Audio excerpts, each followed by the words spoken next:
Hello friends, welcome to Deepak law classes. हम Hindu marriage act कर रहे थे। हमने पहले सेक्शन 8 तक कर लिया था। आज हम सेक्शन 9 ऑनवर्ड्स करेंगे। Restitution of conjugal rights and judicial separation. जो रेस्टिट्यूशन ऑफ कंज्यूगर राइट्स है वो सेक्शन 9 में दिया गया है और जुडिशियल सेपरेशन दिया गया है सेक्शन 10 में। सेक्शन 9 डील कर रहा है restitution of conjugal rights. कंज्यूगर rights क्या होते हैं? ये हस्बैंड और वाइफ के एक दूसरे पे जो राइट्स हैं, जैसे एक दूसरे की कंपनी में रहना, ये कंजुगल राइट्स हैं। जो भी मैरिटल ऑब्लिगेशंस हैं दैट इज कंजुगल राइट्स। अब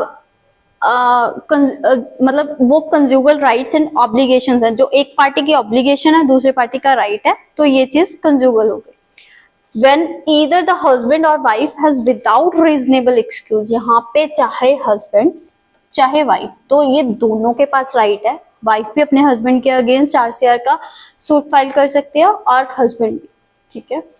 और इसके लिए क्या है कि विदाउट रीजनेबल एक्सक्यूज, उसके पास कोई रीजनेबल एक्सक्यूज नहीं होना चाहिए। Withdrawn from the society of another, मतलब कि वो पर्सन ने किसी एक पार्टी ने बिना किसी रीजनेबल कारण के दूसरी पार्टी की सोसाइटी से खुद को विड्रॉ कर लिया है, खुद को अलग कर लिया है। देन अग्रीव पार्टी के पास क्या राइट है? May apply. वो जाना चाहे तो जा सकता है कोर्ट में, नहीं जाना चाहता ना जाए।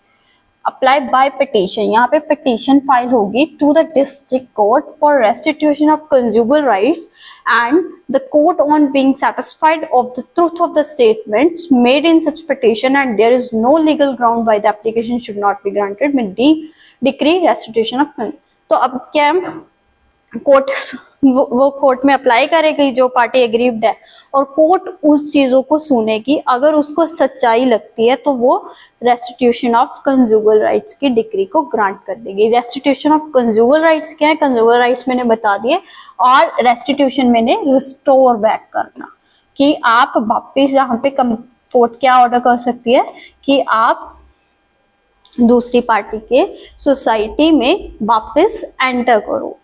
उसने विड्रॉ किया था ना, तो उसको वापस जाने के लिए कह सकती है court. Explanation where a question arises whether there has been reasonable excuse for withdrawal from the society, the burden of proving reasonable excuse shall be on the person who has withdrawn from the society. यहाँ पे देखो वही है कि court अब truth को certain करना है, तो सामने वाली पार्टी तो आके कहेगी ना कि मेरे पास रीजनेबल एक्सक्यूज था, मैंने इसलिए इस पर्सन को छोड़ा।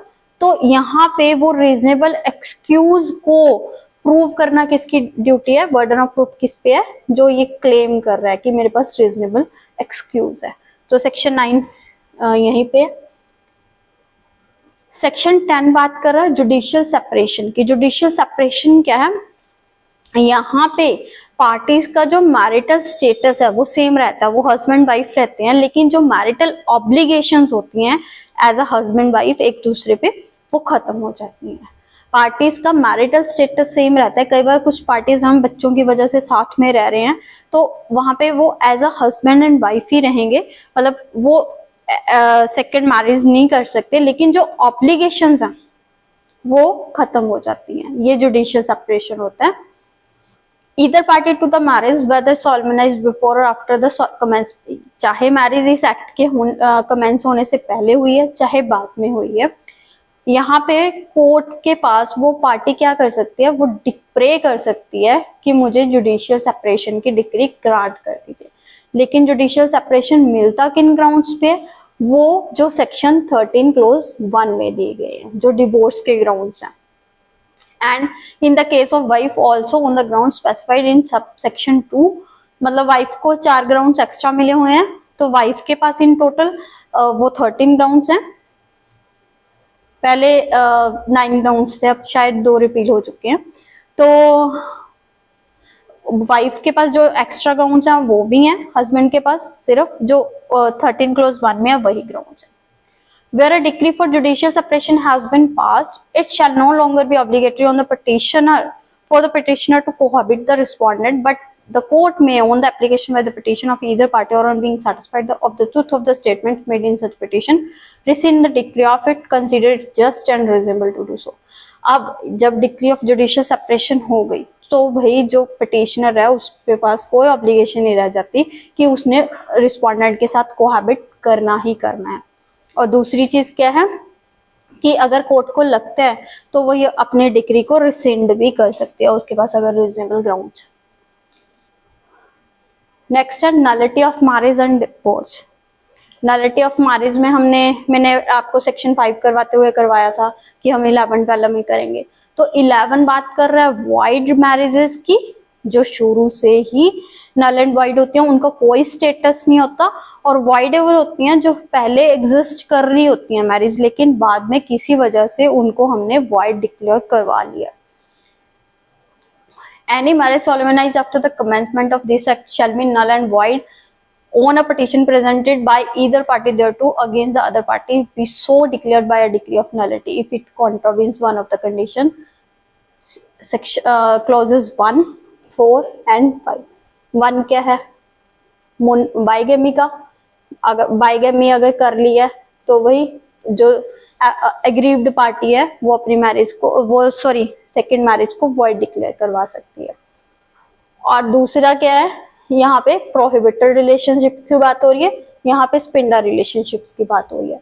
अगर प्रोहिबिटेड रिलेशनशिप्स में मैरिज हो गई या स्पिंडा रिलेशनशिप्स में मैरिज हो गई तो वो मैरिजेस का स्टेटस क्या रहेगा? Void marriage. Section 12 of Hindu marriage act क्या कह रहा है? वॉइडेबल मैरिजेस से डील कर रहा है। वॉइडेबल मैरिजेस क्या होती हैं? जिनका मैरिटल स्टेट मतलब जिस मैरिज का स्टेटस जब तक कि वो अनल नहीं की जाती हैं तब तक वैलिड रहता है, वो वॉइडेबल मैरिजेस होती हैं। यहाँ पे जो वॉइडेबल मैरिजेस हैं वहाँ पे एग्रीव्ड पार्टी के पास चॉइस होती है कि उसने अपनी मैरिज को सबसिस्टिंग रखना है या फिर उसने उसको नल डिक्लेयर करवाना है, तो वो वॉइडेबल मैरिजेस होती हैं। जो हमारी कंडीशन थी सेक्शन 5 में उसमें हमने देखा था कि जो सब क्लोज 2 है उसमें मेंटल इनकैपेसिटी के ग्राउंड दिया हुआ था। तो अगर वहां पे जो एग्रीव्ड पार्टी है अगर वो चाहे तो वो मैरिज को नल डिक्लेयर करवा सकती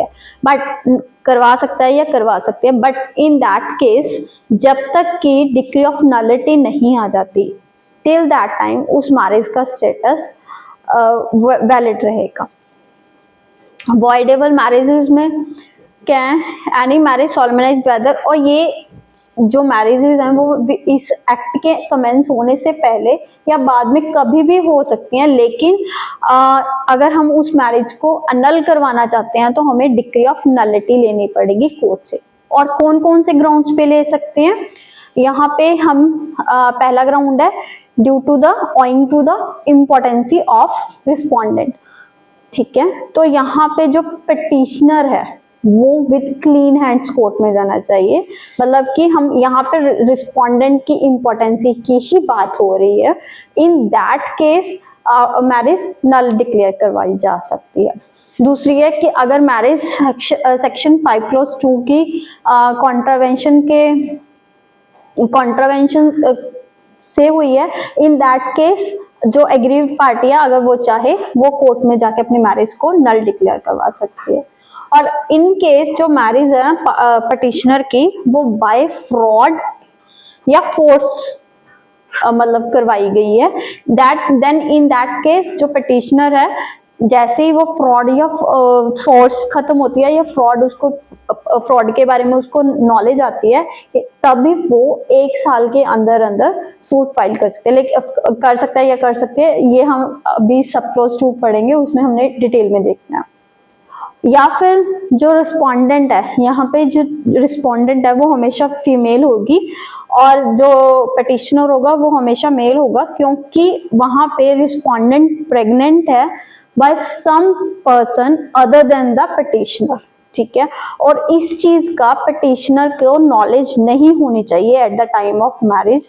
देन इन दैट केस वो अगर चाहे वो कोर्ट से अपनी मैरिज को नल डिक्लेयर करवा सकता है। नॉट विथ स्टैंड, अभी यहाँ पे पहले तो हमने कंडीशंस देख ली कि कौन कौन सी कंडीशंस में मैरिज को वॉइडेबल डिक्लेयर करवा सकते हैं, लेकिन उसके आगे भी हमने बताया है कि भाई कहाँ कहाँ पे जो हमारा वॉइडेबल मैरिज को वॉइडेबल डिक्लेयर करवाने का राइट, उस पर क्या क्या लिमिटेशंस हैं। पहली चीज तो जो फ्रॉड है या फोर्स है, वो जिस दिन मान लीजिए फोर्स खत्म हो गई या फ्रॉड डिस्कवर हो गया, उसके 1 साल के अंदर अंदर पटिशनर ने पटिशन प्रेजेंट करनी है कोर्ट में। अगर 1 साल निकल गया उसके बाद उस पार्टी के पास राइट नहीं रहता कि वो कोर्ट में जाके अपनी मैरिज को अनल डिक्लेयर करवाए। देन अगर पार्टी को फोर्स या फ्रॉड के बारे में पता चल गया, फोर्स खत्म हो गई या फ्रॉड के बारे में पता चल गया, लेकिन उसके बाद भी वो अपने स्पाउस के साथ विद फुल कंसेंट वो रह रहा है, ठीक है, दैट मीन्स उसने उस एक्ट को कंडोन कर दिया, चाहे अभी 1 साल नहीं भी हुआ। देन जब उसने इस एक्ट को कंडोन कर दिया, उसके बाद उसका कोर्ट में जाने का राइट खत्म हो जाता है। और जो प्रेगनेंसी वाला क्लोज था उसमें है कि पटिशनर इग्नोरेंट होना चाहिए कि रिस्पोंडेंट प्रेग्नेंट है from some other person other than him, ठीक है, पहली चीज तो ये। और दूसरी चीज ये है कि ये और जो उसका टाइम पीरियड है वो कब से कब तक होगा। अगर तो जो मैरिज है वो इस एक्ट के कमेंस होने से पहले हुई है तो इस एक्ट के कमेंस होने के 1 साल के अंदर अंदर, लेकिन इस एक्ट के कमेंसमेंट होने के बाद अगर मैरिज हुई है तो मैरिज होने के 1 साल के अंदर अंदर उसको पटिशन प्रेजेंट करनी है, ठीक है। और अगर पटिशनर को पता चल गया कि जो रिस्पोंडेंट है वो प्रेग्नेंट है by some other person, then उसके बाद से कोई मैरिटल इंटरकोर्स नहीं हुआ होना चाहिए पार्टीज में। दैट मीन्स कि उसने एक्ट कंडोन नहीं किया होना चाहिए। अगर उसने उस प्रेगनेंसी को पता होने के बाद भी मैरिटल इंटरकोर्स किया है, then after that he has no right to go to the court.